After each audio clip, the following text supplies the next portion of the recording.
Talk Like a Pirate Day, and I'll be taking over this here program. 'Cause I hear some of you don't know how to speak like a pirate. We can't be having that now, can we? No. So, I'm here to teach you some pirate lingo and help you make some pirate fun. Sound good? Alright, So, we're going to start with some very simple words. The first is ahoy.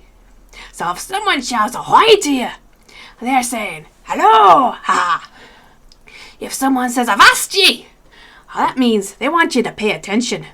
So your captain might say avast ye in order to get your attention onto him. You should always listen to your captain and to your parents. Aye aye.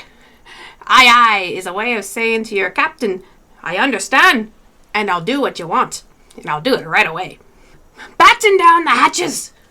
This is something you don't want to hear, because this means you gotta secure everything on your boat very quickly, because there might be a storm coming.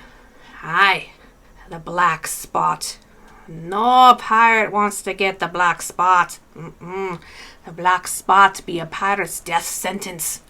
No getting the black spot. Blimey! If you say blimey, it means something startled you. So you might go, God blimey, that's a big whale I saw. Booty, pirates love booty. Booty is like my earrings and my necklace here, yeah. It means treasure. And there can be all types of booty, whatever you like. That's your booty. Briny deep.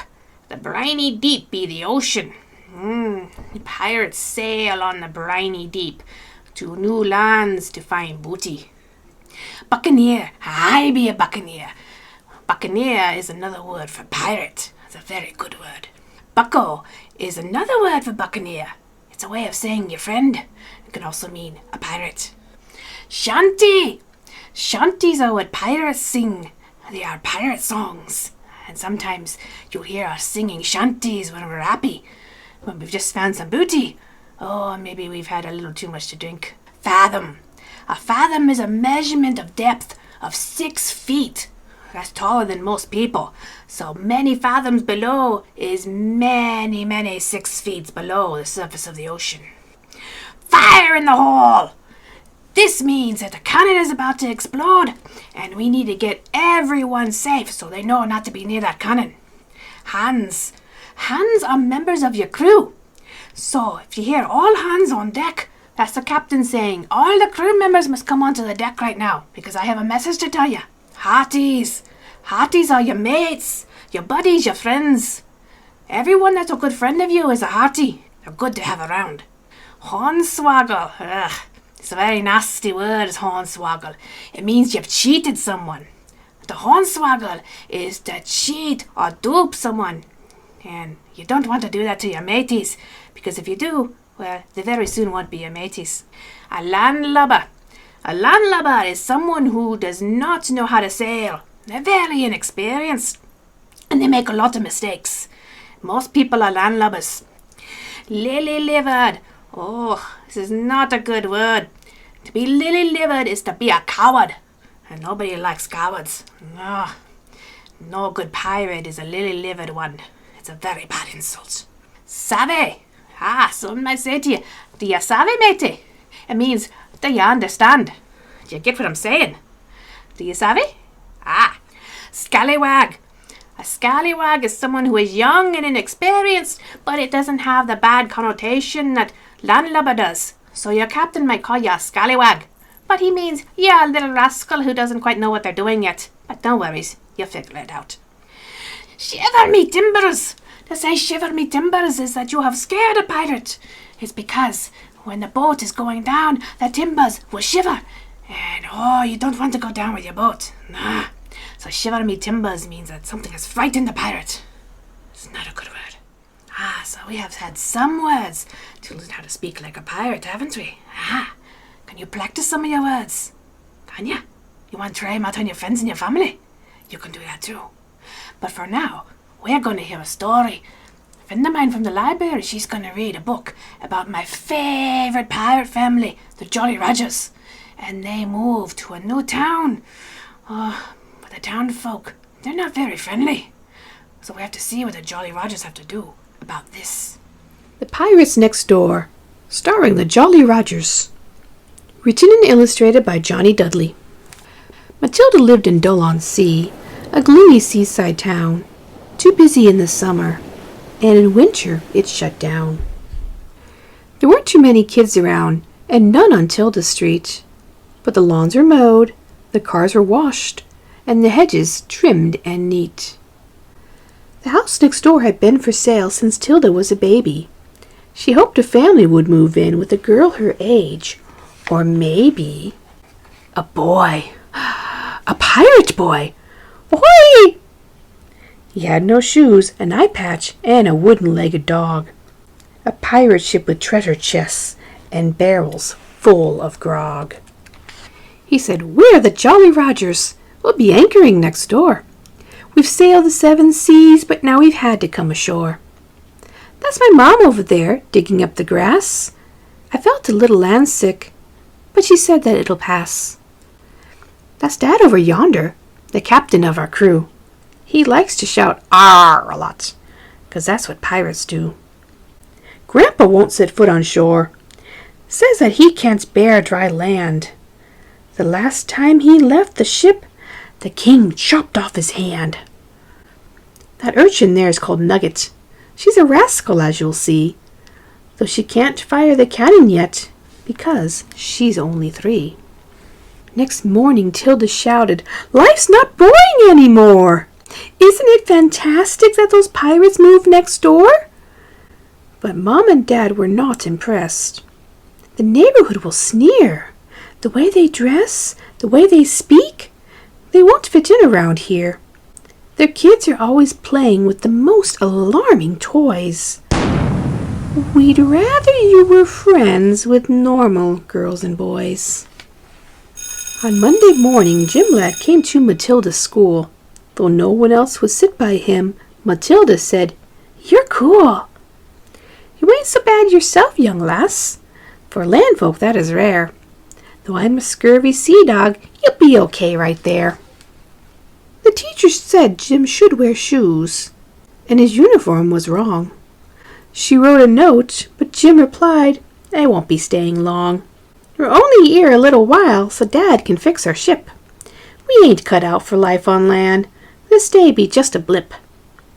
We're the Jolly Rogers, and we need to be at sea. School's just grand, but understand, it's a pirate's life for me." After school, a neighbor came around for cake and tea. Her name was Mrs. Bumble, from number 33. Miss Plinky called town council to see what they could do. She didn't live through 2 world wars to have pirates spoil her view.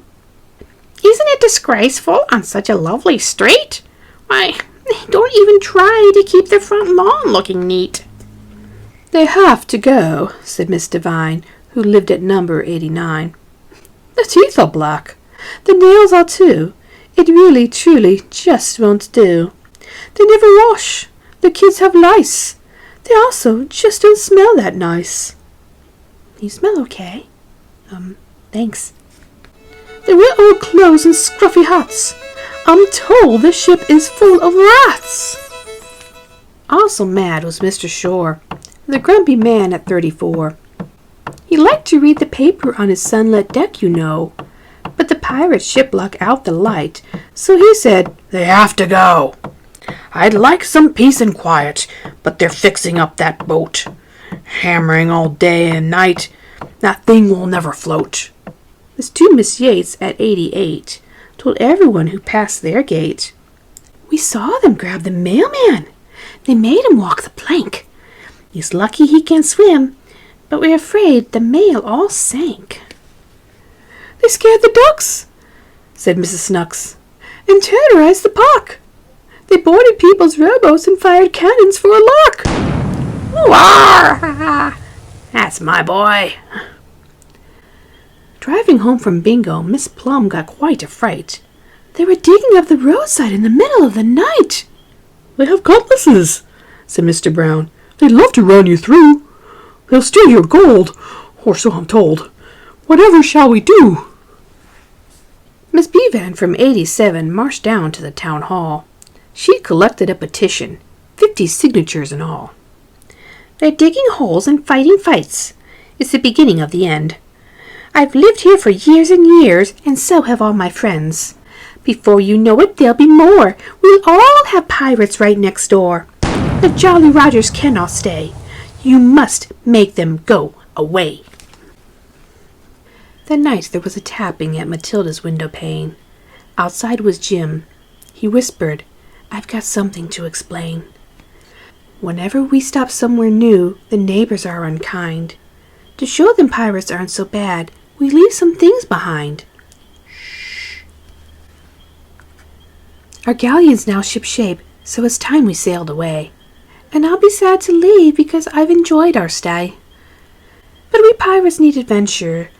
To see lands across the ocean, we need cutlasses and treasure maps and lots of suntan lotion. Though our visit here just has to end, I hope that you will still be my friend. To stay in touch, let's send notes. Be sure to use something that floats.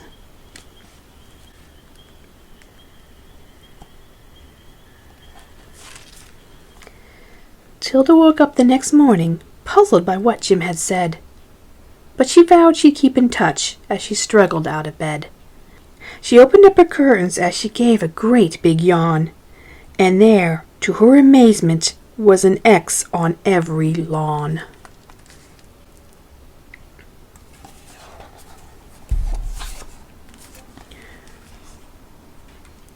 "Oh, what a shame they left. I didn't say goodbye. They were such a charming family. I think I'm going to cry. I'm such a pirate fan, you know. They wore such lovely hats. I rather liked their singing. And I'll miss those darling rats." After that, the town went on landlubbing happily. Matilda now goes fishing on the jetty by the sea. She's waiting for a message to wash up on the shore from her very special pirate friend, the one who lived next door. So now that it's the summer, you can come aboard our ship. We'll pick you up next Tuesday for a special pirate trip. Signed, Jim Lad. Woof.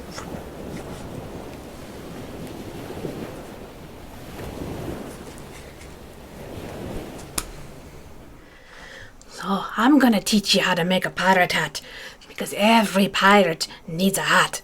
So we're going to cut our paper into a pirate hat shape, and I like the shape for a pirate hat. I think this is very nice, don't you? Yeah, I do.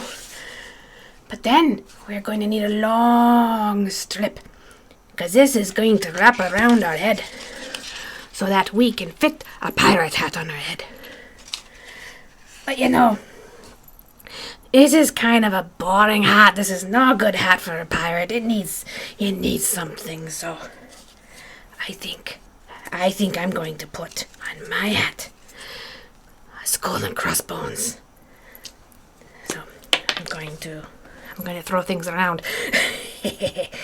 I'm going to glue my crossbones onto my hat. So I'm going to put some glue down like this.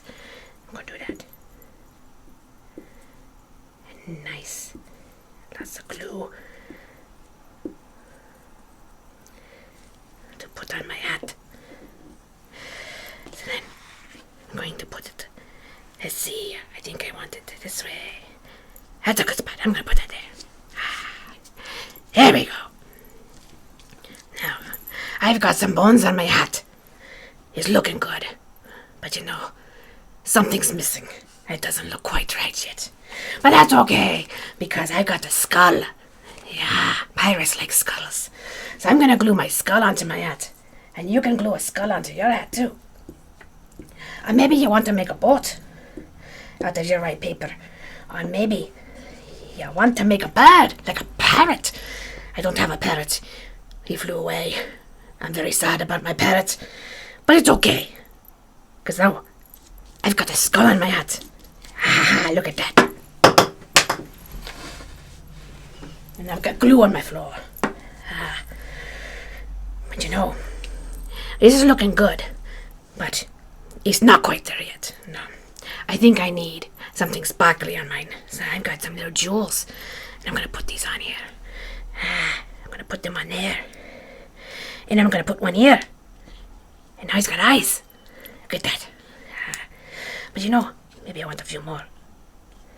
Yeah. Because I like sparkly things. Do you like sparkly things? Hey, sparkly booty, yeah. Yeah. And you can use markers or paint or anything you want to make your hat as sparkly as you like.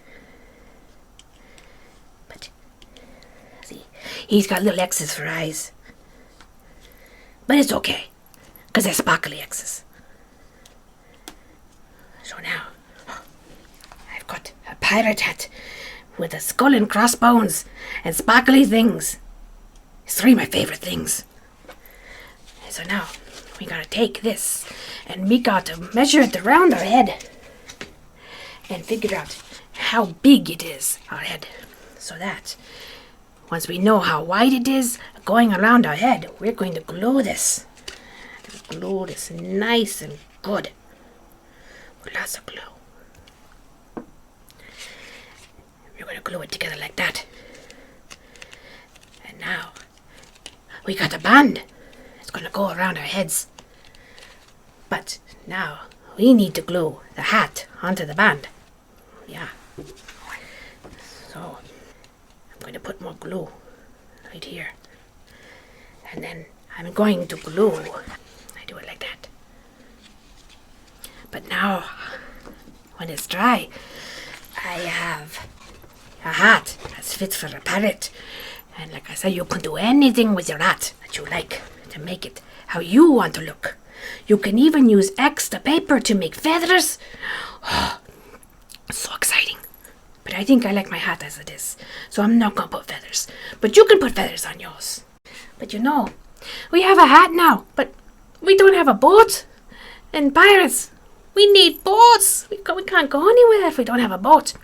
So I'm going to teach you how to make a boat. It's very simple. So to make a boat, we need some scissors. I'm going to need those. And some craft foam. And I got these 2 colors here. You know, I kind of like the yellow because it looks like gold. And then we're going to need a skewer. Now this is a little sharp, so you got to be careful with your skewer. You're going to need 3 corks. Nice big corks. And then 2 rubber bands. Aye, aye. And it's very simple to make our boat. So we are going to put the rubber band all around our corks. So we got one rubber band on the cork. And then you need the other one. So now, we're only going to wrap them around once because I got small rubber bands. If you've got bigger ones, you're going to need to wrap them around twice. We have our base of our boat. But it's not going to go anywhere, is it? It needs a sail. So now, we take our craft foam and our scissors and we make a sail. And your sail can be any shape that you like. I kinda want one that comes up into like a point. I like pointy sails. So I'm gonna cut it like this. And then I'm gonna cut the other side down like this. Look at that. Now this is where it gets a little sharp, so you may want your parents to help you out with this one, because you can poke yourself, and I don't want you to poke yourself. Nah. You savvy? What we're going to do is we're going to stick the sharp point of our skewer into the sail, like that. And then we're going to go underneath, and we're going to stick it in here. Now you got to be careful, because it's sharp. And now we got to take our sail and we've got to put it onto our boat. So I'm going to put it in the middle because that's a good place for a sail. You're going to push it down nice and good. And then we push our sail down. And look, we have a boat. And this boat will float because cork, it floats very well. So you have a boat that you can take outside and you can float in the water. Or float in the bathtub. And go sailing on adventures with your pirate hat and your new little boat. I hope you had some fun today with your pilot talk and a wonderful story and your hats. And I'll be seeing you later if I can get back on the program. I will turn this back now before the library catches me. Until then, have fun, happy pirating, and look for some booty. Bye.